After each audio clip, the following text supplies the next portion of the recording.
Okay, so I'm going to start by using the 24K Nudes palette from Maybelline New York. I'm going to apply this whitish skinish color first just to even out my eyelids.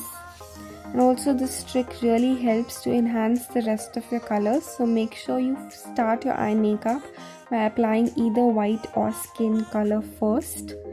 Next, using this brown color, I'm going to apply it on the crease area. Now it's very important to blend properly to avoid any kinds of harsh lines. Now I'm going to use NYX's soft and rosy eyeshadow palette. Using this pink color, I'm going to mix it with the brown color I just applied.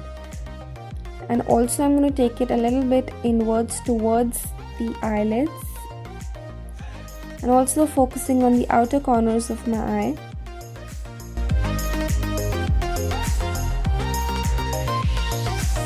And now using the main black color, make sure you dust off the excess because otherwise that excess might fall on your face. Now a little goes a long way, so make sure you pick up very less of the product and apply it only on your eyelids. Don't take it towards your crease.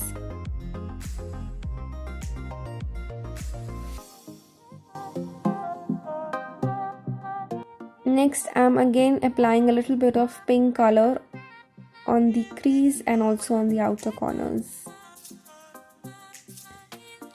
And now using the Maybelline Colossal Kajal, I'm applying it on my lower lash line.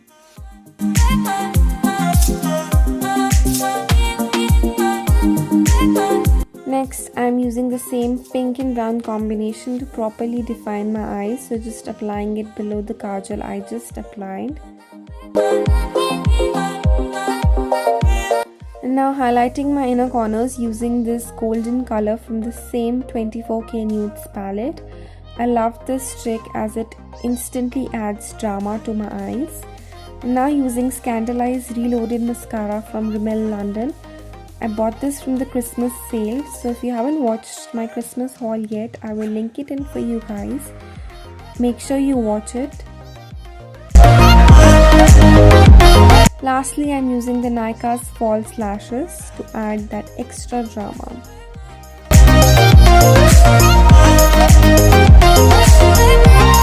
That's it for today's video. I hope you found it helpful. If you have any questions, any feedback, make sure you comment in the comment section below. And don't forget to subscribe to my channel and turn those bells on. And thank you so much for watching.